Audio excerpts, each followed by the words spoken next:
Hello everyone, welcome to study IQ. Study IQ के इस video में हम पढ़ेंगे भारत के न्यूक्लियर पावर प्लांट। भारत में नाभिकीय ऊर्जा का निर्माण किस तरह होता है, यानी न्यूक्लियर एनर्जी जो है उसमें हमारा स्थान क्या है, कहाँ कहाँ पे भारत में न्यूक्लियर एनर्जी प्रोड्यूस होती है, न्यूक्लियर एनर्जी के क्या फ़ायदे हैं, नुकसान हैं, हम एक होलिस्टिकली कवर करने की कोशिश करेंगे। तो शुरू करते हैं nuclear power plant of India. देखिए, न्यूक्लियर भारत में जो हमारी जो एटॉमिक शक्ति है, हमारी जो न्यूक्लियर एनर्जी है, उसको कौन रेगुलेट करता है? तो सबसे ऊपर जो होता है वो होता है एटॉमिक एनर्जी कमीशन। तो अगर आपको ये टेबल पता है तो आपका काम बहुत आसान हो जाएगा, क्योंकि आपको ये समझ में आएगा कि ये इतना आसान नहीं है कि मान लो हमने जो नाभिकीय ईंधन है, न्यूक्लियर फ्यूल, उसको लिया और उससे न्यूक्लियर एनर्जी बना दी। ये उतना आसान नहीं है। हाँ, ये काम वैसे हो सकता है, मान लो अगर हम थर्मल एनर्जी बना रहे हैं या ऊर्जा ताप संयंत्र है कोई, तो उसमें कोयले को जला के और हमने ऊर्जा बना ली, ये तो बहुत आसान होता है। लेकिन एटॉमिक एनर्जी जो होती है, परमाणु शक्ति, उसके केस में बहुत ही डिफिकल्ट होता है। तो बहुत सारी संस्थाएं मिलकर काम करती हैं, तब भारत में जाके परमाणु शक्ति बनती है। तो सबसे पहले देखते हैं ये पूरी टेबल क्या है, कौन कौन से इसमें स्टेक होल्डर्स होते हैं। सबसे ऊपर होता है एटॉमिक एनर्जी कमीशन, यानी एटॉमिक ऊर्जा आयोग, atomic energy commission. Atomic energy commission के नीचे एक होता है एटॉमिक एनर्जी रेगुलेटरी बोर्ड। ये एकदम इंडिपेंडेंट होता है, एटॉमिक एनर्जी रेगुलेटरी बोर्ड, और ये एक तरह से रेगुलेशन का काम करता है, यानी कि ये नियामक का काम करता है, रेगुलेट करता है। फिर होता है department of atomic energy. Department of atomic energy के अंतर्गत फिर ये सारे आते हैं, बहुत सारी उसमें न्यूक्लियर पावर प्लांट आते हैं, कंपनीज आती हैं और इंडस्ट्रियल फैसिलिटी आती हैं, अनुसंधान केंद्र आते हैं। तो भारत में डिपार्टमेंट ऑफ एटॉमिक एनर्जी के अंडर क्या क्या आता है? इसके अंडर 6 तो आते हैं R&D ऑर्गेनाइजेशन, जो रिसर्च एंड डेवलपमेंट करते हैं, यानी कि अनुसंधान और विकास। तो इनमें जैसे भाभा एटॉमिक रिसर्च सेंटर है या Indira Gandhi atomic research centre है, ये सारे जो होते हैं, RRCAT, VECC, AMD, GCNEP Haryana में जो है, तो ये 6 हैं। फिर है सरकारी कंपनियां, जिन्हें बोलते हैं public sector undertaking. Public sector undertaking सरकारी उपक्रम, सरकारी कंपनियां आप इन्हें बोल सकते हो, जैसे national power nuclear power corporation of India limited है, NPCIL, या फिर IREL, UCIL, ECIL, भाविनी इत्यादि। फिर है हमारी औद्योगिक फैसिलिटीज, जैसे हैवी वाटर बोर्ड, NFC या BRIT। उसके अलावा कुछ होते हैं एडेड इंस्टीट्यूशन। एडेड इंस्टीट्यूशन होते तो प्राइवेट हैं, लेकिन सरकार इनके साथ मिलकर काम करती है। तो सरकार इन्हें कई तरह की सहायता देती है, जैसे कई बार फाइनेंशियल यानी वित्तीय सहायता, कई बार टेक्नोलॉजिकल सहायता, कई बार साथ मिलकर रिसर्च करना। तो इनको बोलते हैं एडेड इंस्टीट्यूशन। तो हम सबको डिटेल में पढ़ेंगे एक एक करके, जितने भी आप ये टेबल में देख रहे हैं। लेकिन इस टेबल से क्या हो जाएगा कि आपकी एक अंडरस्टैंडिंग बन जाएगी कि एटॉमिक एनर्जी बनाना कोई बच्चों का खेल नहीं है। एटॉमिक एनर्जी हमने बनानी कब शुरू की थी और आज क्या चल रहा है, तब से मैं पूरी जर्नी आपको बताऊंगा। So let's start the video. अब देखिए, इसमें मैंने आपको बताया कि 4 तरह की चीजें हैं। एक तो R&D ऑर्गेनाइजेशन, एक पब्लिक सेक्टर कंपनी यानी सरकारी कंपनियां, एक औद्योगिक फैसिलिटी और एक एडेड इंस्टीट्यूशन। तो पहले हम पढ़ेंगे R&D ऑर्गेनाइजेशन, फिर पढ़ेंगे पब्लिक सेक्टर कंपनियां, फिर इंडस्ट्रियल फैसिलिटी और फिर एडेड इंस्टीट्यूशन। तो सबसे पहले R&D ऑर्गेनाइजेशन देखते हैं हम, रिसर्च एंड डेवलपमेंट का काम कौन करता है। सबसे पहले उसमें है Bhabha atomic research centre. Bharat में जो सबसे पहले परमाणु ऊर्जा के बारे में बात की, वो बात की डॉक्टर होमी जहांगीर भाभा ने। तो डॉक्टर होमी जहांगीर भाभा ने भारत में सबसे पहले इसकी बात की, और इनफैक्ट 1945 में इन्होंने Tata institute of fundamental research की स्थापना करी मुंबई में, TIFR, Tata institute of fundamental research. 1945 की बात है ये। उसके बाद डॉक्टर भाभा ने एक विशेष इंस्टीट्यूट बनाया, अनुसंधान केंद्र बनाया। इनके नाम पे ये रखा है, इनकी मृत्यु के बाद इसका नाम भाभा एटॉमिक रिसर्च सेंटर हो गया था। तो भाभा परमाणु अनुसंधान केंद्र क्या है? ये जो फोटो देख रहे हैं डॉक्टर होमी भाभा की फोटो है। और भारत में न्यूक्लियर एनर्जी, परमाणु ऊर्जा जो है, उससे पूरे कंट्री को बेनिफिट करने के लिए डॉक्टर भाभा ने एटॉमिक एनर्जी एस्टेब्लिशमेंट बनाया, जिसका नाम था AEET। तो आज हम जिसे BARC बोलते हैं, भाभा एटॉमिक रिसर्च सेंटर, एक समय उसे AEET कहा जाता था। ठीक है, ये बनाया, कब बनाया ये इन्होंने बनाया 1954 में। 1954 में। और इसका काम यह था, भारत में हम न्यूक्लियर प्रोग्राम करेंगे, यानी न्यूक्लियर एनर्जी लेकर आएंगे। लेकिन 1966 में एक विमान दुर्घटना में डॉक्टर भाभा की मृत्यु हो गई। उसके बाद AEET का नाम पलटकर इनके नाम पे भाभा एटॉमिक रिसर्च सेंटर हो गया था 1966 में।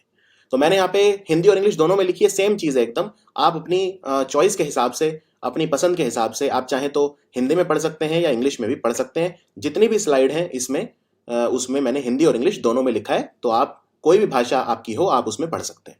मैं इसको एक बार रिपीट कर देता हूँ फटाफट। देखिए, सबसे पहले रिसर्च एंड डेवलपमेंट ऑर्गेनाइजेशन हम पढ़ रहे हैं। रिसर्च एंड डेवलपमेंट जो ऑर्गेनाइजेशन करती हैं उनमें Bhabha atomic research centre Mumbai में है ये, ठीक है। भाभा परमाणु अनुसंधान केंद्र, डॉक्टर होमी जहांगीर भाभा, इन्हें भारत में एटॉमिक एनर्जी का जनक बोला जाता है। सबसे पहले बात इन्होंने करी थी कि भारत में वो आनी चाहिए, और इसके लिए उन्होंने सबसे पहले 1945 में Tata institute of fundamental research बनाया।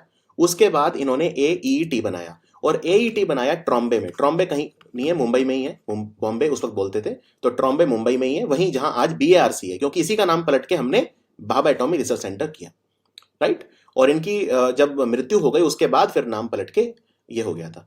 और ये जो बना था AEET, इसका उद्घाटन हमारे उस वक्त जो प्रधानमंत्री थे जवाहरलाल नेहरू जी, उन्होंने किया था। ये है भाभा एटॉमिक रिसर्च सेंटर। अब इसके बारे में आपको यह भी जानना है कि भाभा एटॉमिक रिसर्च सेंटर का भारत में योगदान क्या है। तो सबसे पहले तो इसके रिसर्च रिएक्टर, यानी इतने सारे जो हमारे अनुसंधान रिएक्टर हैं, न्यूक्लियर रिएक्टर जो है, वो भाभा एटॉमिक रिसर्च सेंटर ने तैयार करे। जैसे सबसे पहला, भारत का ही नहीं पूरे एशिया का सबसे पहला न्यूक्लियर रिएक्टर था जिसका नाम था अप्सरा, ठीक है, अप्सरा नाम था। और ये अप्सरा नाम जो है जवाहरलाल नेहरू ने दिया था, इसको जवाहरलाल नेहरू जी ने दिया था। तो ये जो रिएक्टर था, ये अब हम काम इससे नहीं ले रहे, पुराने वाले से नहीं ले रहे, लेकिन अब हमने इसको अपग्रेड कर दिया है। तो ये सबसे पहला रिएक्टर था, बहुत पुराना है ये, 1956 को ये बना था। ये जो रिएक्टर है 4 अगस्त 1956 को भाभा एटॉमिक रिसर्च सेंटर में ये बना था। और आज जो हम यूज कर रहे हैं उसका अपग्रेडेड वर्जन कर रहे हैं। हमने 2018 में ही काम लेना शुरू करा इससे, और इसका नाम है अप्सरा अपग्रेडेड। इसे हिंदी में बोलते हैं अप्सरा उन्नत। अब हम पुराने वाला अप्सरा यूज नहीं करते, अब हम अप्सरा उन्नत या अप्सरा अपग्रेडेड जिसे इंग्लिश में बोलते हैं वो यूज करते हैं। एक बात याद रखिए, अप्सरा हमने 2010 में बंद किया था इससे काम लेना। और अप्सरा क्या करता था, ये यूरेनियम का इस्तेमाल करता था ईंधन के तौर पे, यूरेनियम का इस्तेमाल ईंधन के तौर पे।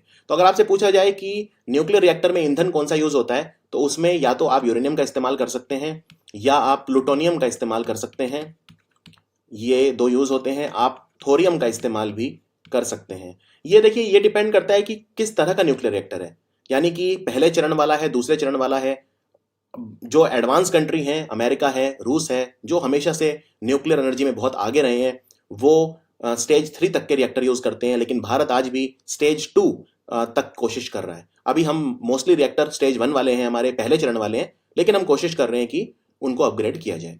तो ये जो रिएक्टर था, इसमें हम एल्यूमिनियम और यूरेनियम का मिश्र धातु इस्तेमाल करते थे, दोनों को मिक्स करके यूज करते थे, एल्यूमिनियम और यूरेनियम को, और फिर उससे ऊर्जा उत्पन्न होती थी। दूसरा रिएक्टर फिर भारत ने जब बनाया, उसका नाम था साइरस। और साइरस हमने खुद नहीं बनाया, साइरस को हमें दिया गया था कनाडा के द्वारा। तो कनाडा जो है उसने भारत की वैसे भी काफी मदद करी है। कनाडा ने भारत में जो परमाणु संयंत्र है उनको बनाने में भी मदद करी है। और कनाडा दुनिया में दूसरे नंबर पे आता है परमाणु ईंधन के मामले में, यूरेनियम के मामले में। तो अगर आपसे पूछा जाए कि पूरी दुनिया में सबसे ज्यादा यूरेनियम किस देश में होता है, तो वो है कजाकिस्तान। कजाकिस्तान में यूरेनियम का उत्पादन सबसे ज्यादा होता है। दूसरे नंबर पे है कनाडा, ठीक है, याद रखिए, और तीसरे नंबर पे है ऑस्ट्रेलिया। ये 3 देश हैं जिनमें यूरेनियम सबसे ज्यादा है। भारत में यूरेनियम नहीं होता है, ना के बराबर, उतना नहीं है, मतलब उतना नहीं है भारत में यूरेनियम। भारत में थोरियम बहुत ज्यादा है। इनफैक्ट पूरी दुनिया में सबसे ज्यादा थोरियम भारत के अंदर होता है। तो दूसरा जो हमारा रिएक्टर था भाभा एटॉमिक रिसर्च सेंटर का, वो था साइरस। और साइरस जो था वो कनाडा ने हमें दिया था 1954 में, और हमने इससे काम लेना शुरू कर दिया था 1960 में। यानी साइरस रिएक्टर से हमने इसका कमीशन किया था, इससे काम लेना शुरू करा था 1960 में। इसकी क्षमता 40 मेगावाट थी, और ये हैवी वाटर का इस्तेमाल करता था, यानी ड्यूटेरियम ऑक्साइड का इस्तेमाल करता था। और ये ड्यूटेरियम ऑक्साइड हमें अमेरिका से मिलता था। इसको बोलते हैं D2O, ड्यूटेरियम ऑक्साइड। जो हाइड्रोजन होता है, हाइड्रोजन आप जानते ही हैं, हाइड्रोजन को हम ऐसे लिखते हैं H2।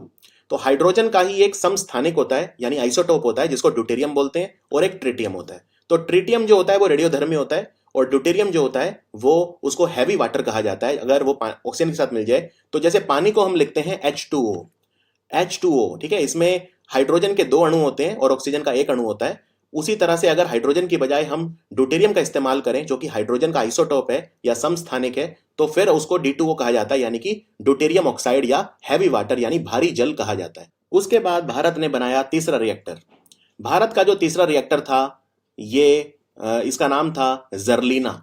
ये भारत का तीसरा शोध रिएक्टर था, रिसर्च रिएक्टर था, और इसमें भी वही था कि हमने अमेरिका से लेकर हैवी वाटर का इस्तेमाल करना जारी रखा, यानी कि हमने हैवी वाटर को एक मॉडरेटर यानी स्पीड कम करने के लिए जो होता है मॉडरेटर और कूलेंट दोनों की तरह इस्तेमाल इनका हम करते रहे। इसकी क्षमता बहुत कम थी, सिर्फ 100 वाट क्षमता थी इसकी, और हमने जर्लीना से काम लेना 1983 में बंद कर दिया था।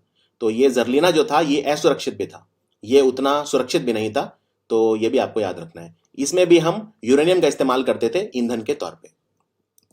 उसके बाद हमें जरूरत महसूस हुई कि अब हमें न्यूट्रॉन फ्लक्स की जरूरत है, यानी ऐसा हमें रिएक्टर चाहिए जिसमें हम न्यूट्रॉन का इस्तेमाल कर सकें। तो हमें जब ये जरूरत महसूस हुई तो भारत ने ध्रुव रिएक्टर बनाया। ध्रुव रिएक्टर में हम यूरेनियम से हटके अब चीजें सोचने लगे। हमारा ध्यान ये गया कि हम अब रेडियो आइसोटोप्स का इस्तेमाल करें, एडवांस्ड हमें रिएक्टर चाहिए। तो 1970 के दशक की बात है जब ध्रुव का निर्माण भारत में हुआ, और ये एक बहुत इंपॉर्टेंट था क्योंकि पूरी तरह से स्वदेशी परमाणु तकनीक का इस्तेमाल करके ध्रुव बनाया गया था। कंप्लीटली इंडिजिनस था, पूरी तरह से भारत ने अपना खुद का टेक्नोलॉजी का इस्तेमाल किया था, किसी कंट्री ने हमारी हेल्प नहीं की थी। तो इसको जो ध्रुव नाम दिया था वो उस वक्त हमारे राष्ट्रपति जो थे ज्ञानी जैल सिंह, उन्होंने इसको ध्रुव नाम दिया था। फिर हम और ज्यादा रिफाइन करने लगे। जब एक बार ध्रुव बन गया तो हमारा ध्यान फिर कई और तरह के रिएक्टर पे गया। अभी तक हम यूरेनियम का इस्तेमाल करते आए थे ईंधन के तौर पे, फिर हमारा ध्यान गया कि हम प्लूटोनियम का इस्तेमाल करेंगे। तो पूर्णिमा रिएक्टर बनने लगे। पहले पूर्णिमा 1 बना, फिर पूर्णिमा 2 और फिर आया पूर्णिमा 3। तो पूर्णिमा 1 जो है ये पी का मतलब यहाँ पे है प्लूटोनियम। इसकी फुल फॉर्म है बहुत लंबी, लेकिन उसमें पी का मतलब है प्लूटोनियम। तो इसमें हमने प्लूटोनियम ऑक्साइड का इस्तेमाल किया। तो ये पहला भाभा एटॉमिक रिसर्च सेंटर का रिएक्टर था जिसमें प्लूटोनियम ऑक्साइड का इस्तेमाल किया गया। फिर प्लूटोनियम 2 आया और फिर प्लूटोनियम 3 आया। प्लूटोनियम जो है जब इसको हम ईंधन के तौर पे जलाते हैं तो फिर यूरेनियम 233 का निर्माण भी किया जाता है। तो यूरेनियम 233 जो है वो भी एक ईंधन की तरह काम करता है। इनफैक्ट जो लेटेस्ट वाले एकदम एडवांस्ड न्यूक्लियर रिएक्टर हैं वो यूरेनियम 233 का इस्तेमाल करते हैं। तो ये होते हैं 3 चरण जिनकी मैंने आपको बात की थी। ये इंग्लिश में भी लिखा है यहाँ पे। तो मैं आपको स्टेज 1, स्टेज 2 और स्टेज 3 बताता हूँ। देखो 3 तरह के न्यूक्लियर पावर हम जनरेट कर सकते हैं। पहले चरण में हम यूरेनियम का इस्तेमाल करते हैं, बहुत ही सिंपल है ये, ठीक है। यूरेनियम का इस्तेमाल करते हैं ईंधन के तौर पे। दूसरे वाले में हम क्या करते हैं, और पहले वाले में हम मॉडरेटर और कूलेंट के तौर पे हैवी वाटर का इस्तेमाल करते हैं, यानी कि ड्यूटेरियम ऑक्साइड का इस्तेमाल करते हैं। दूसरे वाला होता है fast breeder reactor. Fast breeder technology में रशिया बहुत आगे है दुनिया में, अमेरिका काफी आगे है। तो फास्ट ब्रीडर टेक्नोलॉजी में हम प्लूटोनियम का इस्तेमाल करते हैं एक ईंधन की तरह, राइट, प्लूटोनियम। और ये प्लूटोनियम जब स्टेज 1 होता है, यानी स्टेज 1 में हम यूरेनियम का इस्तेमाल करते हैं। जब हम यूरेनियम को जलाते हैं तो अंत में प्लूटोनियम उसकी तरह बनता है, प्रोडक्ट की तरह बनता है, उत्पाद की तरह बनता है, ठीक है। तो ये जो प्लूटोनियम बनता है स्टेज 2 वाले रिएक्टर में, ये अब ईंधन का काम करता है। और जब ये जलता है तो यूरेनियम 233 बनता है उत्पाद की तरह। और जब यूरेनियम 233 बनता है तो हम जो स्टेज 3 है उसमें उसको ईंधन की तरह यूज करते हैं। यानी आप देख सकते हैं, एक कोई भी चरण आप ले लो, कोई भी चरण, ठीक है, किसी भी चरण में आप जो उत्पाद बनता है अंत में अभिक्रिया के बाद, रिएक्शन के बाद, उसको अगले चरण में ईंधन की तरह इस्तेमाल किया जाता है। स्टेज 1 में यूरेनियम का इस्तेमाल, यूरेनियम से बना क्या, प्लूटोनियम। स्टेज 2 में प्लूटोनियम का इस्तेमाल, बना क्या, U233। और स्टेज 3 में ईंधन क्या है, U233, ठीक है। तो ये है 3 चरण। अभी भारत पहले चरण में तो काफी आगे है, लेकिन दूसरे चरण में हम उतने आगे नहीं है। तीसरे तक तो खैर हम पहुंचे ही नहीं है। लेकिन दुनिया के बड़े बड़े जो देश हैं, अमेरिका और रूस, वो तृतीय चरण में काफी चल रहे हैं। रूस ने तो यहां तक कि तैरते हुए न्यूक्लियर पावर प्लांट भी बना लिए हैं। दुनिया का पहला जो तैरता हुआ न्यूक्लियर पावर प्लांट है वो रूस ने बनाया। उसका नाम रखा अकेडेमिक लोमोनोसोव। अकेडेमिक लोमोनोसोव, ये वो नाम है जो रूस ने अपने पहले तैरते हुए न्यूक्लियर रिएक्टर का नाम रखा। तो ये 3 स्टेजेस हैं न्यूक्लियर पावर जनरेशन की। अब न्यूक्लियर पावर जनरेशन कैसे होता है इसके बारे में थोड़ा सा आइडिया आपको दे देता हूं, क्योंकि आपके दिमाग में चीजें चल रही होंगी, भाई मॉडरेटर क्या होता है, कूलेंट क्या होता है। तो उतना डिटेल में हम नहीं जाएंगे, लेकिन मैं आपको एक बेसिक आइडिया देता हूं होता क्या है। देखो हम करते क्या है इसमें, हम ईंधन लेते हैं। एक हमने यूरेनियम का ईंधन लिया, यूरेनियम 235। अब यूरेनियम भी दो तरह का होता है, एक होता है यूरेनियम 235 और एक होता है यूरेनियम 238। तो ये दो तरह का यूरेनियम होता है। हमारी प्रकृति में जो होता है उसको बोलते हैं U238, लेकिन फिर हम उसको कन्वर्ट करते हैं 235 वाले में, क्योंकि 235 वाला ईंधन की तरह काम करता है, 238 वाला नहीं करता। इसको बोलते हैं एनरिचमेंट, यानी कि यूरेनियम की मात्रा हम उसमें 235 की ज्यादा करते हैं, यूरेनियम को एनरिच करते हैं। तो यूरेनियम 235 में हम न्यूट्रॉन देकर मारते हैं। अब आपको पता होगा इलेक्ट्रॉन, प्रोटॉन और न्यूट्रॉन, ये तीन चीजें होती हैं हमारे एक एटम के अंदर। और तो न्यूट्रॉन से हिट करते हैं। जब हमने इसके ऊपर न्यूट्रॉन मारा तो ये यूरेनियम 235 टूट जाता है बेरियम में और क्रिप्टॉन में। ठीक है, तो ये टूट जाता है बेरियम और क्रिप्टॉन, और साथ में 3 न्यूट्रॉन और पैदा हो जाते हैं। अब और साथ में एनर्जी भी निकलती है। ये जो एनर्जी निकलती है, अगर मैं 1 ग्राम यूरेनियम यूज कर रहा हूं तो ये जो एनर्जी निकलेगी ये बहुत ज्यादा है। ठीक है, 10⁻24 MeV, मतलब बहुत ज्यादा। मतलब इतनी एनर्जी के लिए मुझे टन, कई कई हजार टन कोयला जलाना पड़ेगा, तब मुझे इतनी एनर्जी मिलेगी। तो इसलिए न्यूक्लियर एनर्जी जो है वो काफी क्लीन एनर्जी है। हाँ, इसमें कुछ रिस्क रहते हैं, जैसे जो रेडियोधर्मी किरणें होती हैं, रेडियो एक्टिव रेडिएशन, वो लीक वगैरह होने के चांस रहते हैं। जैसे हमने देखा जापान में फुकुशिमा में जब जापान में भूकंप आया था, तो फुकुशिमा में जो उनका न्यूक्लियर पावर प्लांट था उसमें से किरणें लीक हो गई, काफी लोग जो है प्रभावित हुए, और बच्चे आज भी वहां पे अपंग पैदा हो रहे हैं, बहुत सारी प्रॉब्लम्स हो रही हैं। इसी तरह हमने देखा यूक्रेन में चेरनोबिल में 1986 में एक हादसा हुआ था, वहां पे भी न्यूक्लियर रेडिएशन लीक हो गया था। तो कुछ ना कुछ रिस्क जरूर रहते हैं। इनफैक्ट जब हम यूरेनियम की माइनिंग करते हैं, जब हम उसका खनन करते हैं, उस वक्त भी बहुत सारे रिस्क रहते हैं। लेकिन उसके बावजूद अगर हम कंपेयर करें तो ये काफी क्लीन एनर्जी मानी जाती है, न्यूक्लियर एनर्जी। अब देखिए ये आगे क्या होता है। हमने यूरेनियम के ऊपर न्यूट्रॉन को मारा, ये टूट गया 2 हिस्सों में, बेरियम और क्रिप्टॉन में। ठीक है, और साथ में 3 और न्यूट्रॉन बने और एनर्जी निकली। ये एनर्जी का हम इस्तेमाल कर लेंगे। लेकिन बात यहीं पे खत्म नहीं होती। ये जो 3 न्यूट्रॉन बने, अब ये दोबारा यूरेनियम को हिट करेंगे, यूरेनियम फिर टूटेगा। यानी ये अब फिर से न्यूट्रॉन, क्योंकि हमने पहले भी न्यूट्रॉन मारा था और अब तो 3 गुना न्यूट्रॉन बन रहे हैं, तो ये फिर यूरेनियम पे हिट करेंगे और फिर इसको तोड़ेंगे, फिर बेरियम क्रिप्टॉन बनेगा, फिर एनर्जी रिलीज होगी, फिर ये 3 बनेंगे उसमें, फिर ये उसको मारेंगे। यानी ये एक चेन रिएक्शन चलती जाएगी बार बार, और इतनी एनर्जी रिलीज होगी कि वो अगर कंट्रोल नहीं की जाए तो सबको जला के खाक कर सकती है। इसे हम कहते हैं न्यूक्लियर बॉम्ब। तो कभी आपने सोचा है कि एक छोटा सा न्यूक्लियर बॉम्ब पूरे देश को खत्म कर सकता है, बहुत सारे बड़े बड़े एरिया को खत्म कर सकता है? वो क्यों करता है? क्योंकि न्यूक्लियर बॉम्ब में, मान लो कोई नॉर्मल बॉम्ब है, जैसे फिल्मों में दिखाते थे कि हमने कोई बॉम्ब लिया, उसमें ऊपर वो एक होता है, उसको हमने खींचा और बम फेंक दिया, तो वो बम फट जाता था, थोड़े से एरिया में इफेक्ट करता था। लेकिन न्यूक्लियर बॉम्ब जो होता है वो पूरे जो राज्य को खत्म कर सकता है। कैसे कर सकता है? क्योंकि ये रिएक्शन रुकते नहीं है उसमें। ठीक है, पहले, अब एक बात बताइए, अगर हम न्यूक्लियर रिएक्शन, फिर हम उस पर न्यूक्लियर एनर्जी बना रहे हैं, तो हम कंट्रोल कैसे करेंगे? कंट्रोल करना आसान है। ये जो 3 न्यूट्रॉन है, अगर हम किसी तरह इनको एब्जॉर्ब कर लें, इनको खत्म कर दें, तो ये रिएक्शन यहीं पर रुक जाएगी। समझ गए मेरी बात? यानी कि एक बार न्यूट्रॉन मारो, उसके बाद बेरियम और क्रिप्टॉन जो है उसमें तोड़ लो और एनर्जी ले लो। जब तक ये 3 न्यूट्रॉन दोबारा यूरेनियम को हिट नहीं करेंगे, वो रिएक्शन कंटिन्यू नहीं रहेगी। तो या तो हम इन न्यूट्रॉन की स्पीड को कम कर सकते हैं, या फिर हम इन न्यूट्रॉन को एब्जॉर्ब कर सकते हैं। तो उनके लिए कई तरह की चीजें यूज होती हैं, जिनमें से एक है हैवी वाटर, जिसको बोलते हैं भारी जल। तो इससे हम न्यूक्लियर एनर्जी बना सकते हैं। तो ये डिफरेंस होता है कंट्रोल्ड रिएक्शन, यानी कि हमें जो न्यूक्लियर पावर प्लांट है भारत में, उनमें जो रिएक्शन करवाना है वो कंट्रोल्ड रिएक्शन करवाना है, वरना वो फिर एक न्यूक्लियर बम का काम कर सकता है। तो डॉक्टर होमी भाभा की बात हो रही थी। अभी भारत की सरकार ने क्या करा है, एक देखिए, डॉक्टर होमी भाभा अमेरिका से भारत आ रहे थे, एक प्लेन में बैठ के, एयर इंडिया का विमान था, और इस एयर इंडिया के विमान का नाम था कंचनजंगा।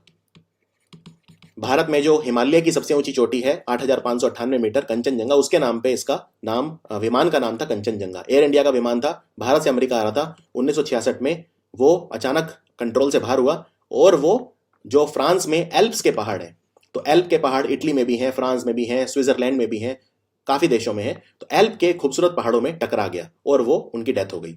कोई भी आदमी नहीं बचा, क्रैश, जब पहाड़ से टकराया विमान तो सब उनकी डेथ हो गई। तो उस जगह पे भारत ने एक स्मारक बनाया है, डॉक्टर होमी भाभा को याद करने के लिए एक स्मारक बनाया गया है। इस जगह को बोलते हैं ईगल्स नेस्ट, फ्रेंच भाषा में बोलते हैं नीड द आइगल, और अंग्रेजी में बोलते हैं ईगल्स नेस्ट। ये माउंट ब्लैंक या मॉन्ट ब्लैंक जिसे बोलते हैं, उन पहाड़ों में है, एल्प्स के पहाड़ हैं। तो एल्प्स के पहाड़ों में ही एक पहाड़ है मॉन्ट ब्लैंक, यानी सफेद पहाड़, और वहां पे एक जगह है ईगल्स नेस्ट। वहां पे डॉक्टर होमी भाभा का मेमोरियल भारत की सरकार ने बनाया है 2019 में, अभी अभी बनाया है। तो ये आपको याद रखना है। तो यहीं पे मैं भाभा एटॉमिक रिसर्च सेंटर खत्म करता हूं। अब हम आते हैं दूसरे रिसर्च एंड डेवलपमेंट ऑर्गेनाइजेशन पे। हम रिसर्च एंड डेवलपमेंट वाले ऑर्गेनाइजेशन पढ़ रहे थे। सबसे पहले हमने पढ़ा भाभा एटॉमिक रिसर्च सेंटर, तो हमने उसके सारे रिएक्टर देखे, चाहे वो अप्सरा हो, चाहे वो ध्रुव हो, पूर्णिमा हो, वो सारे देख लिए। अब दूसरा जो बहुत इंपॉर्टेंट R&D ऑर्गेनाइजेशन है वो है Indira Gandhi centre for atomic research, यानी इंदिरा गांधी परमाणु अनुसंधान केंद्र। ये 1971 में बना था, यानी ये वो समय था जब हमारा युद्ध चल रहा था पाकिस्तान के साथ, जो बांग्लादेश युद्ध था बांग्लादेश की आज़ादी के लिए। तब हमने बनाया था Indira Gandhi centre for atomic research. Kalpakkam में बनाया है। कलपक्कम कहीं नहीं, चेन्नई में ही है, जो दक्षिण चेन्नई है वहां पे है ये कलपक्कम। तो वहां पे ये बनाया गया। और इनका जो रिएक्टर है उसको बोलते हैं कामिनी। तो कामिनी बहुत ही इंपॉर्टेंट, बहुत ज्यादा इंपॉर्टेंट एक न्यूक्लियर रिएक्टर है, लेकिन ये Indira Gandhi centre for atomic research का है। तो ये जो रिएक्टर है कलपक्कम में ये काम करता है, और ये ईंधन के तौर पे यूरेनियम 233 का इस्तेमाल करता है। यूरेनियम 233 का इस्तेमाल मैंने आपको कहा था कि जो थर्ड वाले हैं, थर्ड फेज, तीसरे चरण वाले रिएक्टर हैं, वो यूज करते हैं। तो अभी हम उतने आगे नहीं गए हैं उसमें। अभी तो भारत में ज्यादातर न्यूक्लियर रिएक्टर बंद पड़े हैं या उनको काम नहीं कर रहे, लेकिन फिर भी थर्ड स्टेज में भी हम काम कुछ ना कुछ कर रहे हैं। जैसे कामिनी रिएक्टर, वो यूरेनियम 233 को जलाता है। और एक अच्छी बात यह, जब आप यूरेनियम 233 को जलाते हो तीसरे चरण में, तो फिर यूरेनियम 233 उत्पाद के रूप में भी दोबारा बन जाता है। तो यह भी एक अच्छी बात है। तो बार बार ईंधन उत्पन्न भी होता है और ईंधन जलता भी है। फिर कुछ और R&D ऑर्गेनाइजेशन है जिनके पास आपको नाम और कहां पे है वो याद रखने हैं। एक है राजा रामन्ना प्रगत प्रौद्योगिकी केंद्र, जिसे बोलते हैं Raja Ramanna centre for advance technology. ये इंदौर में है। तो ये क्या करता है, यहाँ पे दो क्षेत्रों में काम होता है, कणों के त्वरक यानी पार्टिकल एक्सेलरेटर और लेजर, इन पे काम होता है। ठीक है, क्योंकि न्यूक्लियर रिएक्टर में बहुत सारी चीजों का इस्तेमाल होता है, तो हमारे अलग अलग संगठन अलग अलग चीजों पे काम करते हैं। तो Raja Ramanna centre for advance technology Indore में है। चौथा है हमारा रिसर्च एंड डेवलपमेंट में आता है वेरिएबल एनर्जी साइक्लोट्रॉन सेंटर, ये कोलकाता में है। परिवर्ती ऊर्जा साइक्लोट्रॉन केंद्र, ये कोलकाता में है। यहाँ पे साइक्लोट्रॉन हमने रखा हुआ है, 224 सेंटीमीटर का साइक्लोट्रॉन है यहाँ पे। और वो साइक्लोट्रॉन क्या करता है, प्रोटॉन ड्यूट्रॉन अल्फा पार्टिकल वगैरह जो भी चीजें चाहिए वो प्रोवाइड करता है। यानी प्रोटॉन ड्यूट्रॉन अल्फा कण और भारी आयन के यहाँ पे वो मिलते हैं और वो दूसरे फिर उनको दिए जाते हैं। फिर है हमारा पांचवा, जिसको बोलते हैं परमाणु खनिज अन्वेषण एवं अनुसंधान निदेशालय हैदराबाद, यानी atomic mineral directorate for exploration and research, AMD Hyderabad. AMD Hyderabad भी वही नाम से पता चल रहा है, एटॉमिक मिनरल्स को एक्सप्लोर करता है, उनका खनन करता है और अनुसंधान करता है। फिर है global centre for nuclear energy partnership, यानी वैश्विक नाभिकीय ऊर्जा साझेदारी केंद्र। ये हरियाणा के पास बहादुरगढ़, झज्जर बहादुरगढ़ रोड पे है ये।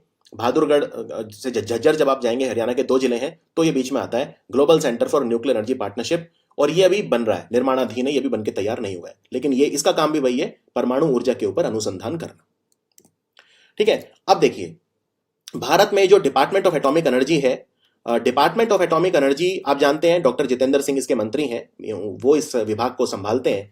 तो एटॉमिक एनर्जी रेगुलेटरी बोर्ड तो स्वतंत्र है, ठीक है, तो डॉक्टर जितेंद्र सिंह का इस पे कोई वो नहीं है, ये तो नियामक है। लेकिन डिपार्टमेंट ऑफ एटॉमिक एनर्जी के अधीन ये सब आते हैं। अब हमने ये पढ़ लिए हैं सारे R&D ऑर्गेनाइजेशन हमने खत्म कर लिए। अब हम आते हैं दूसरी चीजों पे, जो है सरकारी कंपनियां, यानी कि पब्लिक सेक्टर अंडरटेकिंग।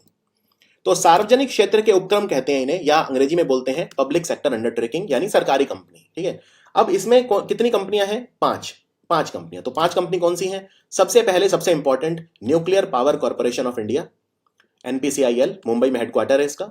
फिर है भाविनी, यानी कि भारतीय नाभिकीय विद्युत निगम लिमिटेड, भाविनी, ये 2 सबसे इंपॉर्टेंट है। फिर है ECIL हैदराबाद, जिसको बोलते हैं इलेक्ट्रॉनिक्स कॉर्पोरेशन ऑफ इंडिया। फिर है Indian rare earth limited, Mumbai में इसका हेडक्वार्टर है। फिर है UCI, uranium corporation of India, Singhbhum में, झारखंड में जो है। तो अब सबसे पहले स्टार्ट करते हैं सबसे इंपॉर्टेंट कंपनी NPCIL। देखो NPCIL जो कंपनी है ये बनी थी 1987 में, nuclear power corporation of India. इसका क्या काम है? इसका काम कुछ नहीं है, इसका काम ये है भारत में न्यूक्लियर पावर प्लांट को चलाओ। तो भारत में इस वक्त 7 न्यूक्लियर पावर प्लांट हैं जो काम कर रहे हैं, सिर्फ 7। तो ये उनको चलाती है, ठीक है, ये उनको चलाती है। और 7 न्यूक्लियर पावर प्लांट में टोटल, किसी में 2, किसी में 3, किसी में 4, टोटल 21, पहले 22 थे, लेकिन अब एक रावत भाटा वाला हमने उसके अंदर एक बंद किया था, तो 21। तो 21 न्यूक्लियर पावर प्लांट आज की तारीख में भारत में चल रहे हैं। टोटल, यानी वैसे तो 7 जगह पे चल रहे हैं, यानी 7 न्यूक्लियर पावर प्लांट एक्टिव हैं, लेकिन एक के अंदर कई बार 2-2 यूनिट होती हैं, 3-3 यूनिट होती हैं, तो टोटल 21 यूनिट आजकल काम कर रही हैं भारत में न्यूक्लियर पावर प्लांट की। और इन 21 को कौन चला रहा है? एनपीसीआईएल।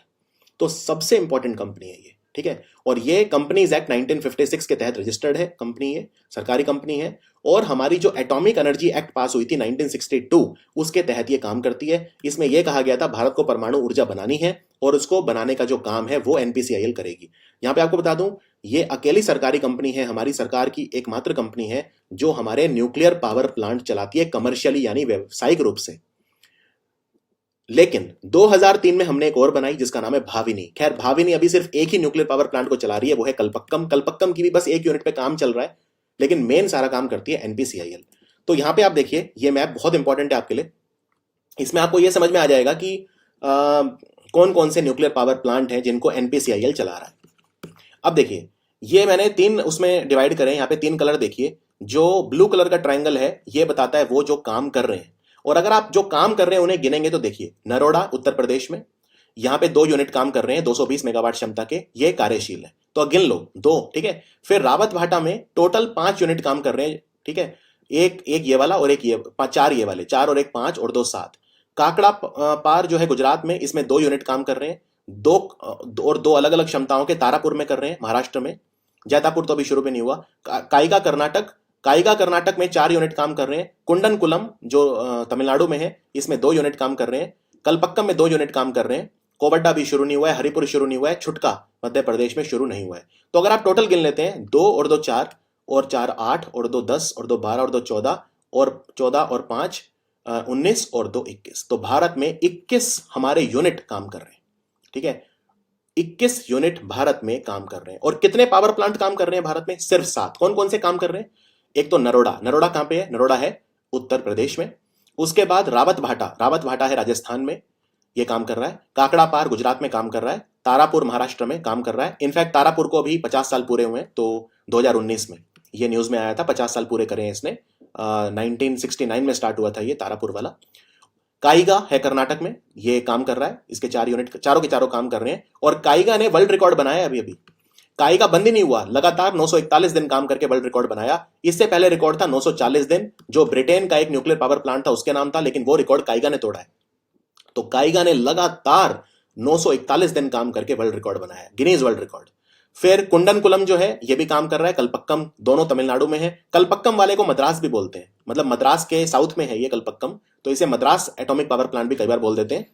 तो ये बस 7 काम कर रहे हैं। तो 7 न्यूक्लियर पावर प्लांट इस वक्त भारत में काम कर रहे हैं। और टोटल कितनी यूनिट काम कर रही है इनकी मिला के? किसी की 2, किसी की 5, किसी की 3, किसी की कुछ, टोटल मिला के 21 यूनिट आज सिर्फ भारत में काम कर रही है। अच्छा, दूसरी बात, ये सारी की सारी यूनिट मिला के भारत में कितनी न्यूक्लियर पावर जनरेट हो रही है?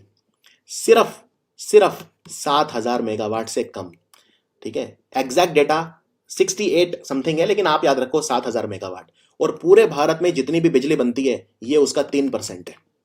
यानी कि आज भारत में जितनी भी बिजली बनती है उसकी कितने प्रतिशत न्यूक्लियर पावर है? सिर्फ 3%, सिर्फ 3%।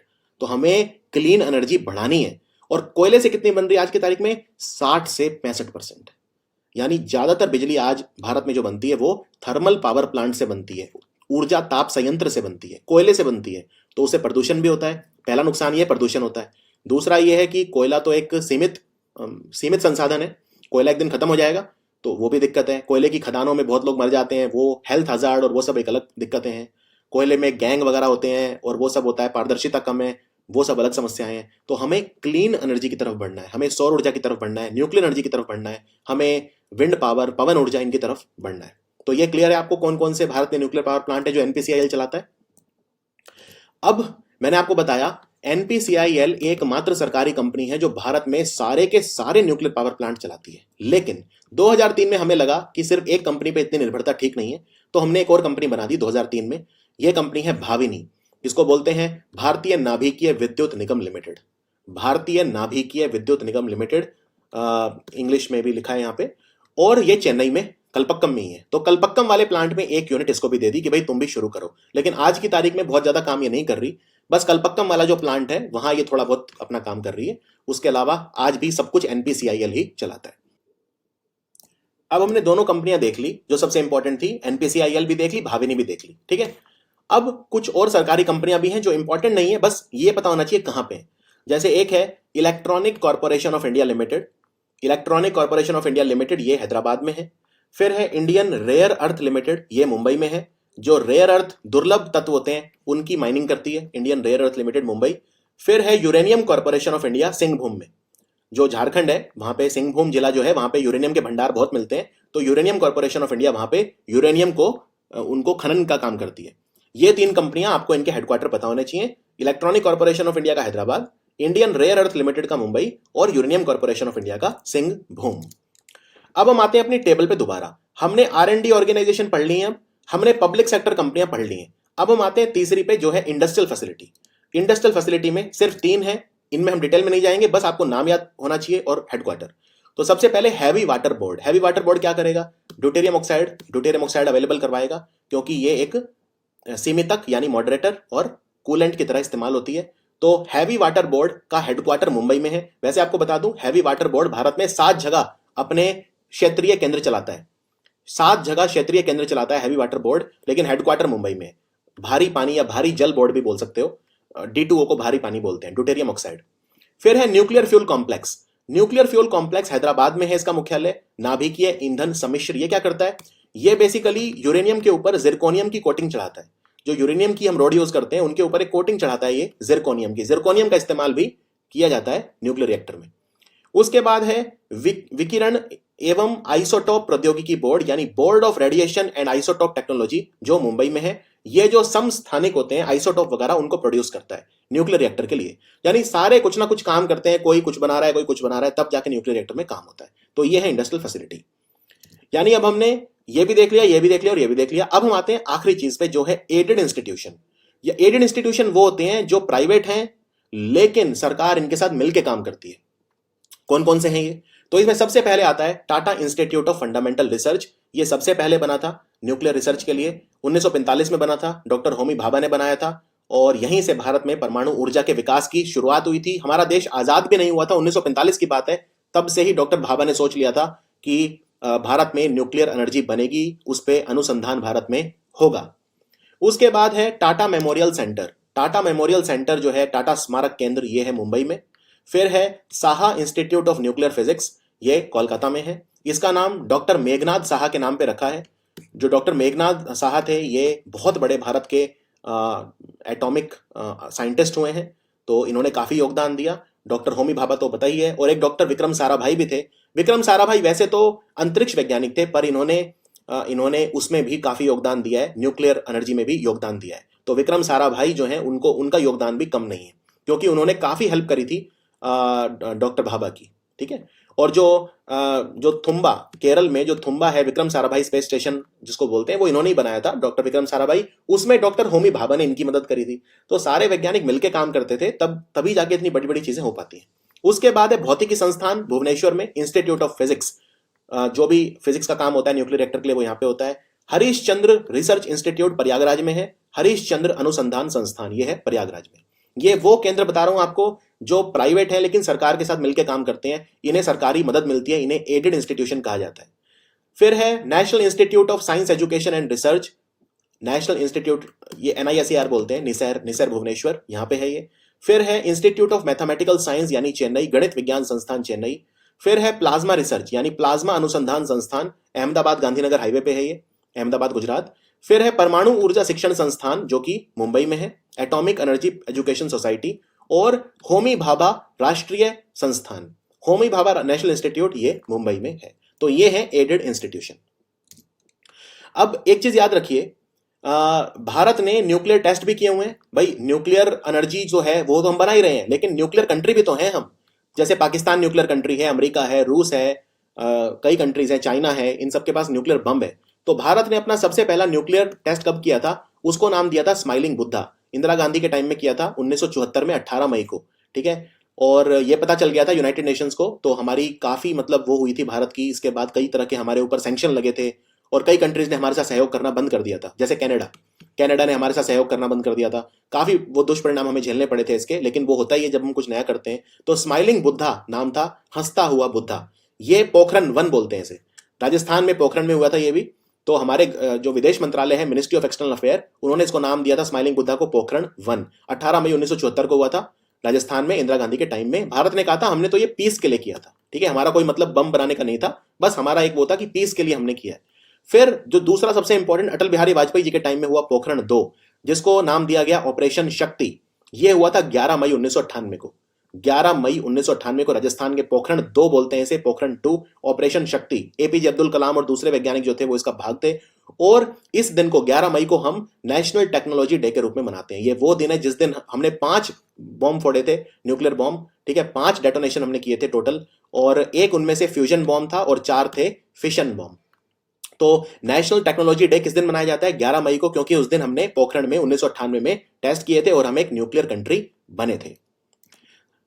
थोड़ा सा मैं आपको एक वो भी बता देता हूं कि क्योंकि मैंने 2 वर्ड यूज करे यहाँ पे, एक तो मैंने यूज करा फिशन और एक मैंने यूज करा फ्यूजन। तो थोड़ा सा इनमें फर्क क्या है? देखो, फिशन होता है नाभिकीय विखंडन, इसे हम नाभिकीय विखंडन बोलते हैं, और फ्यूजन को बोलते हैं नाभिकीय विलयन। बेसिकली क्या है, अभी तक हमने जो रिएक्शन देखा था वो क्या था? यूरेनियम पे हमने न्यूट्रॉन मारा और वो बेरियम और क्रिप्टॉन में टूट गया, यानी एक बड़ी चीज को हमने 2 छोटी चीजों में तोड़ा और हमें ऊर्जा मिली। एक बड़ी चीज जब 2 छोटी चीजों में टूटती है तो उसे बोलते हैं फिशन रिएक्शन। तो न्यूक्लियर रिएक्टर जो है दुनिया भर के, उनमें फिशन रिएक्शन की जाती है 99% सब में। दूसरी तरह की रिएक्शन होती है फ्यूजन। फ्यूजन में उल्टा होता है। फ्यूजन में क्या होता है? 2 छोटी चीज मिलकर एक बड़ी चीज को बनाती है। जैसे सूरज के ऊपर क्या होता है? सूरज के ऊपर फिशन होता है कि फ्यूजन होता है? जो हमारा सन है, हमारा सोलर सिस्टम है, सूरज के ऊपर क्या होता है? हाइड्रोजन मिलते हैं और हीलियम बनाते हैं और साथ में ऊर्जा मिलती है। अब ये जो हाइड्रोजन है ये छोटे हैं और हीलियम बड़ा होता है, तो इसको बोलते हैं फ्यूजन। यानी हाइड्रोजन आपस में मिल जाते हैं, हाइड्रोजन आपस में मिल जाते हैं 2 और हीलियम बनाते हैं और साथ में ऊर्जा मिलती है। तो ये 2 बड़ी चीज आपस में समा जाती है एक दूसरे में, उसको बोलते हैं फ्यूजन। 2 छोटी चीज और मिलकर बड़ी चीज बनती है कोई, तो वो है फ्यूजन। फ्यूजन मतलब नाभिकीय विलयन, यानी इनका विलय हो रहा है। विलयन नाम से पता चल रहा है, विलय मतलब मर्जर। तो सूरज के ऊपर जो रिएक्शन होता है उसमें हाइड्रोजन हीलियम बनाता है और एनर्जी निकलती है। अब फिशन और फ्यूजन, इसमें से आसान कौन सा है करना? इसमें फिशन आसान है। क्यों? क्योंकि फ्यूजन हम इसलिए नहीं करते क्योंकि फ्यूजन के लिए टेम्परेचर बहुत ज्यादा चाहिए। फ्यूजन के लिए जो टेम्परेचर चाहिए होता है बहुत ही ज्यादा चाहिए होता है, कई बार 6000 डिग्री तक, 5000 डिग्री सेल्सियस, वो उतना आसान नहीं है उतना मेंटेन करना, तो इसलिए हम नहीं करते। बाकी भारत में फ्यूजन का प्रोजेक्ट भी चल रहा है जिसको SST-1 बोलते हैं। SST-1 ये चल रहा है, इंस्टीट्यूट ऑफ प्लाज्मा रिसर्च जो मैंने बताया था अहमदाबाद, वहां पे ये प्रोजेक्ट चल रहा है SST-1। और अब तो SST-2 भी आ गया है, लेकिन उसमें कुछ अभी बस थ्योरेटिकल है, वो उस पर उतना काम उस पर नहीं हो रहा है। हमारे पास कोई फ्यूजन रिएक्टर नहीं है। अब मैं आपसे बात करता हूं कि यूरेनियम जो है, देखो यूरेनियम तो भारत में है नहीं, मैंने आपको कहा था। ऐसा नहीं है, बिल्कुल नहीं है, उतना नहीं है जितना दूसरे देशों के पास है, ठीक है। अब समस्या क्या आती है? समस्या ये आती है, मान लो कोई देश है, अब 3 देश जिनमें न्यूक्लियर जो फ्यूल है यूरेनियम सबसे ज्यादा है, वो है कजाकिस्तान, कनाडा और ऑस्ट्रेलिया। मैं इन तीनों देशों के पास अगर जाऊंगा, यानी भारत जाएगा, तो कहेगा भाई हमें यूरेनियम दे दो, तो ये कंट्री कहेंगे कि क्यों चाहिए? मैं कहूंगा भाई मुझे बिजली बनानी है, मैं तो न्यूक्लियर एनर्जी की तरफ जा रहा हूं। तो ये कंट्री मुझे कहेंगे क्या गारंटी है कि आप बम नहीं बनाओगे? रिएक्शन तो सेम है, ठीक है। अगर कंट्रोल्ड है तो मतलब हम एनर्जी बनाएंगे, कंट्रोल में नहीं है तो बम बन जाएगा। तो क्या गारंटी है कि आप उससे बिजली बनाओगे या सिविल सप्लाईज बनाओगे, आप मिलिट्री सप्लाईज नहीं बनाओगे? क्या गारंटी है? तो उसके लिए साइन होती है न्यूक्लियर डील। तो न्यूक्लियर डील क्या होती है? न्यूक्लियर डील ये होती है कि भाई हम आपको ईंधन तो दे देंगे, बदले में आप ये गारंटी दो कि आप उससे न्यूक्लियर जो उसका गलत इस्तेमाल नहीं करोगे, आप उसे बम नहीं बनाओगे। इसको न्यूक्लियर डील कहा जाता है। हमने कई सारे कंट्रीज के साथ ये डील साइन करी हुई है, न्यूक्लियर डील। अमेरिका के साथ हमने करी थी। अमेरिका वाली डील क्या थी? अमेरिका वाली डील ये थी कि भाई अमेरिका बोला कि मैं आपको न्यूक्लियर सप्लायर ग्रुप का भारत मेंबर नहीं है, बनना चाहता है पर नहीं है। तो समस्या ये है, न्यूक्लियर सप्लायर ग्रुप वाले कंट्रीज के पास ही ईंधन होता है, तो अगर भारत इसका मेंबर नहीं है तो भारत को ईंधन नहीं मिलेगा। लेकिन फिर भी भारत को मिल रहा है। क्यों मिल रहा है? क्योंकि भारत ने अमेरिका के साथ न्यूक्लियर डील साइन करी, तो अमेरिका ने एनएसजी को बोल के भारत को एक छूट दिलवाई हुई है, एक वेवर एग्जेम्पशन दिलवाया हुआ है, इसलिए भारत को ये ईंधन मिल जाता है। दूसरा, भारत एक रेस्पॉन्सिबल कंट्री है। कभी भी भारत ने ऐसे नहीं कहा कि दुनिया से बिना बताए न्यूक्लियर टेस्ट करते रहा और अपने न्यूक्लियर बम बनाता रहा और ज्यादा।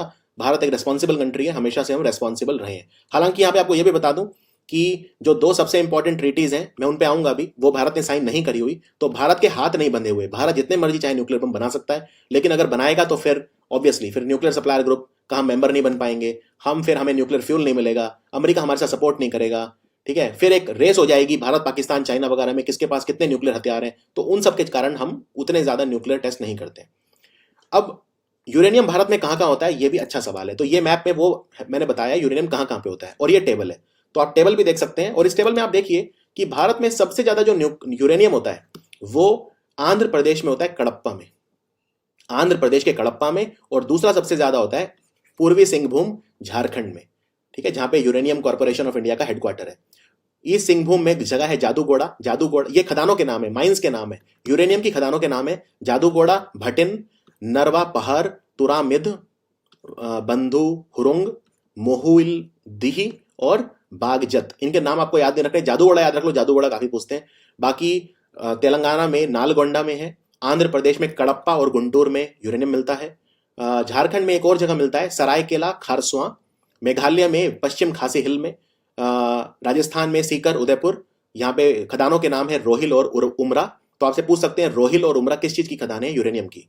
फिर कर्नाटक में यादगीर जिला और दक्षिण कन्नड़ जिला, यहाँ पे गोगी खदानें हैं, ये खदानों के नाम है, ये जो नाम है खदानों के हैं, और ये जो है वो जगह के नाम है, जिलों के नाम है। छत्तीसगढ़ में मिलता है सारगुजा और राजनांदगांव में, खदानों के नाम है जजवाल और बोडल। उत्तर प्रदेश में सोनभद्र में नकटू नाम की खदान है, उत्तराखंड में रुद्रप्रयाग में पोखरी टुंजी नाम की खदान, हिमाचल के ऊना शिमला मंडी में मेन जो सबसे डिपॉजिट है वो राजपुरा, राजपुरा जगह है हिमाचल शुरू होते आती है, वहां पे खदानें हैं यूरेनियम की। और महाराष्ट्र के गोंडिया में मोगगारा। तो यही सब मैंने मैप पे दिखाई है और कुछ नहीं है। ये देख सकते हैं आप, सोनभद्र में है नकटू, रुद्रप्रयाग में पोखरी टुंजी, पश्चिम खासी हिल्स में ये सब जगह है, पूर्वी सिंहभूम में जादूगोड़ा वगैरह ये सब है, छत्तीसगढ़ में राजनांदगांव सारगुजा वगैरह है, नालगोंडा तेलंगाना, आंध्र प्रदेश में गुंटूर, बहुत ज्यादा मिलता है आंध्र प्रदेश में यूरेनियम कडप्पा में, कडप्पा में सबसे ज्यादा है पूरे भारत में, दूसरे नंबर पे है जादूगोड़ा में, उसके सिंहभूम में। उसके बाद कर्नाटक में यादगीर और दक्षिण कन्नड़ साउथ कन्नड़ा जिला, फिर महाराष्ट्र के गोंडिया, ये जो जगह है ये है उदयपुर सीकर और उदयपुर राजस्थान, और हिमाचल में ऊना शिमला और मंडी। तो ये यूरेनियम के जो रिसोर्सेज हैं भारत में वो हैं। अच्छा, थोरियम का क्या सीन है, मैंने आपको बताया था थोरियम जो है भारत में सबसे ज्यादा होता है पूरी दुनिया में। थोरियम होता तो है, पर थोरियम का इस्तेमाल कैसे करना है वो हम अभी उस पर काम चल रहा है, ठीक है, अभी हम बहुत आगे नहीं बढ़े उस टेक्नोलॉजी में, लेकिन थोरियम का इस्तेमाल भी भारत आने वाले समय में करेगा। और ये वो मैप है पूरा कलर्ड, पहले ब्लैक एंड व्हाइट दिखाया था, इसमें सारे न्यूक्लियर पावर प्लांट एक जगह पे मैंने दिखाए हुए हैं जो भारत में क्रियाशील है। क्रियाशील मतलब जो चल रहे हैं, 7 चल रहे हैं, 21 उनके यूनिट चल रहे हैं, टोटल 7 जगह काम कर रहे हैं। अब कुछ और चीज बताता हूं, देखो ये तो वो हैं जो मैंने आपको मैप में दिखाए, ठीक है, लेकिन जो काम नहीं कर रहे, जो प्रपोज्ड है, यानी कि अभी बने ही नहीं अभी तो, जैसे आंध्र प्रदेश का कोवड्डा, ठीक है, अभी बना ही नहीं है और अभी तो प्लानिंग चल रही है। फिर हरियाणा में एक जिला पड़ता है हरियाणा में जिसको बोलते हैं फतेहाबाद, ये हिसार और सिरसा के बीच में आता है फतेहाबाद। तो फतेहाबाद में 2 गांव हैं, अब बात चल रही है, कभी सरकार नहीं आती है, कोई कुछ कहता है, कोई कहता है कुम्हरिया में बनाएंगे, कुम्हरिया कुछ नहीं है, गांव का नाम है फतेहाबाद में। और एक कोई कहता है हम हरियाणा में गोरखपुर में बनाएंगे, ये गोरखपुर यूपी वाला गोरखपुर नहीं है, हरियाणा वाला गोरखपुर है। तो ये भी बात चल रही है कि हरियाणा के गोरखपुर में बनेगा एक न्यूक्लियर पावर प्लांट, ठीक है, कब बनेगा वो होगा, 20 साल से सुनते आ रहे हैं हम तो हरियाणा, मैं तो हरियाणा से हूं, अभी तो बना नहीं है। गोरखपुर में कोई कहता है ये बनेगा कुम्हरिया में, तो गांव के नाम है, फतेहाबाद में है दोनों। राजस्थान में भी बात चल रही है कि माही बनसवाड़ा में बनेगा, रावत भाटा में तो है ही, लेकिन माही बनसवाड़ा में भी बनेगा, लेकिन इस पे भी कोई अभी कुछ वो नहीं है, डेवलपमेंट नहीं है। गुजरात में एक मिथीवर्डी नाम से बनेगा, लेकिन इस पे भी कोई अभी वो नहीं हो रहा, डेवलपमेंट क्यों नहीं हो रहा।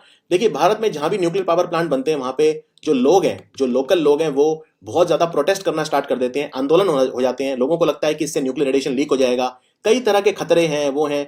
तो कई बार एनजीओज वगैरह भी बनने नहीं देते, जो ह्यूमन राइट्स वाले हैं, मानवाधिकारों वाले हैं, वो भी केस डाल देते हैं, तो वो प्रोजेक्ट लटकता रहता है।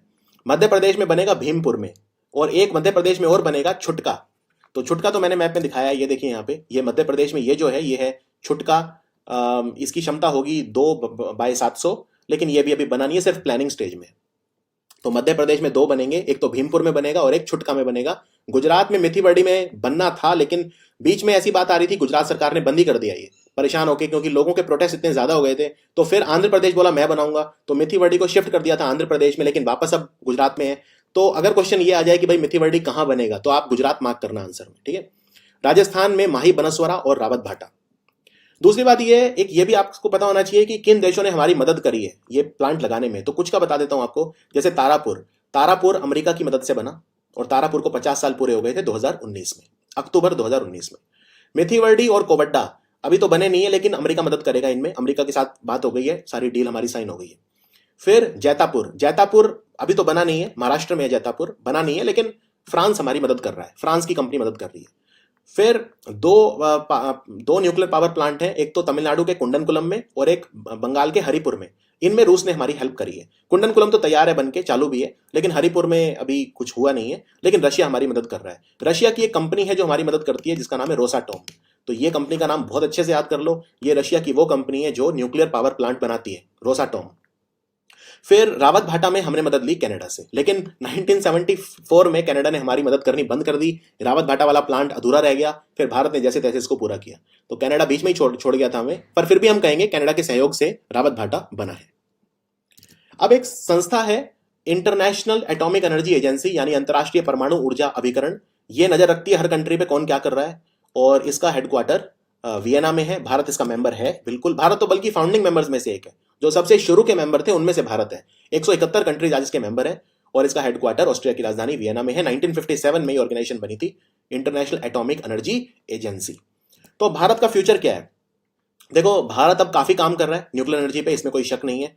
भारत कई कंट्रीज के साथ ट्रीटी साइन कर रहा है, भारत सेफ गार्ड्स अप्लाई कर रहा है। अमेरिका के साथ न्यूक्लियर डील साइन हुई थी, वो बहुत इंपॉर्टेंट थी भारत के लिए, डॉक्टर मनमोहन सिंह के टाइम में साइन हुई थी ये। उसमें यह था कि अमेरिका बोला मैं आपको फ्यूल दिलवा दूंगा, आपको फ्यूल चाहिए, क्योंकि हमारे सारे न्यूक्लियर पावर प्लांट खाली पड़े थे, फ्यूल नहीं था हमारे पास, ईंधन नहीं था। अमेरिका बोला मैं न्यूक्लियर सप्लायर ग्रुप में मेरी काफी वो है, तो मैं आपको फ्यूल दिलवा दूंगा, लेकिन आप मुझे गारंटी दीजिए कि सिविल और मिलिट्री सप्लाई अलग अलग कर लीजिए। तो डॉक्टर मनमोहन सिंह मान गए, उन्होंने कहा ठीक है, भारत सिविल सिविल उसमें यूज करेगा, मिलिट्री में यूज नहीं करेगा, बम नहीं बनाएगा। लेकिन भारत ने, आपको बता दूं, ऑफिशियली कोई संधि साइन नहीं करी हुई है। तो दो संधियां हैं जो हमें न्यूक्लियर बम बनाने से रोकती हैं। एक है सबसे इंपॉर्टेंट एनपीटी, यानी non proliferation of nuclear weapon, NPT. Bharat ने साइन नहीं करी। क्यों नहीं करी? क्योंकि भारत का यह कहना है कि इससे हमारे तो हाथ बन जाएंगे, लेकिन अमेरिका, रूस वगैरह जो कंट्री जिनके पास, चाइना जिनके पास ऑलरेडी बहुत सारे न्यूक्लियर बम है, उनको कौन रोकेगा? तो ये भेदभाव करती हैं संधियां। बड़े देश इनका पालन नहीं करते और उनको कोई कुछ कर भी नहीं सकता, और छोटे वालों के हाथ बन जाते हैं। तो इसलिए भारत ने non nuclear proliferation treaty sign नहीं करी है। और दूसरी ट्रीटी है comprehensive nuclear test ban treaty, यानी सीटीबीटी, ये भी भारत ने साइन नहीं करी है। अब भारत के सामने दो प्राथमिकताएं हैं। सबसे पहला तो ये कि हमें न्यूक्लियर सप्लायर ग्रुप का मेंबर बनना ही बनना है, तभी तो हमें ईंधन मिलेगा। न्यूक्लियर सप्लायर ग्रुप ने अभी हमें वेवर दिया हुआ है, ये वेवर कब खत्म हो जाए, अमेरिका का हाथ कब हमारे ऊपर से उठ जाए, ये सब चीजें हैं। तो हमें न्यूक्लियर सप्लायर ग्रुप का मेंबर बनना है। और दूसरी चीज ये है कि हमें न्यूक्लियर एनर्जी को बढ़ाना है। अभी भारत में 3% एनर्जी सिर्फ न्यूक्लियर एनर्जी है, तो हमें उसको बढ़ाना है। प्रोटेस्ट वगैरह पे भी हमें कंट्रोल करना है, हमें अपने जो राष्ट्रीय हित हैं उनको आगे रखना है। सो ये था कंप्लीट वीडियो हमारा nuclear power plant of India. और आगे मिलते हैं स्टैटिक जीके के बाकी वीडियो में। देखते रहिए स्टडी आईक्यू। जो भी आपका फीडबैक है आप मुझे सोशल मीडिया पे जरूर दीजिए, उससे मुझे पता चलेगा कि वीडियो में किस तरह से इंप्रूवमेंट करना है और किस तरह से उसमें बदलाव लाने हैं। Thank you so much.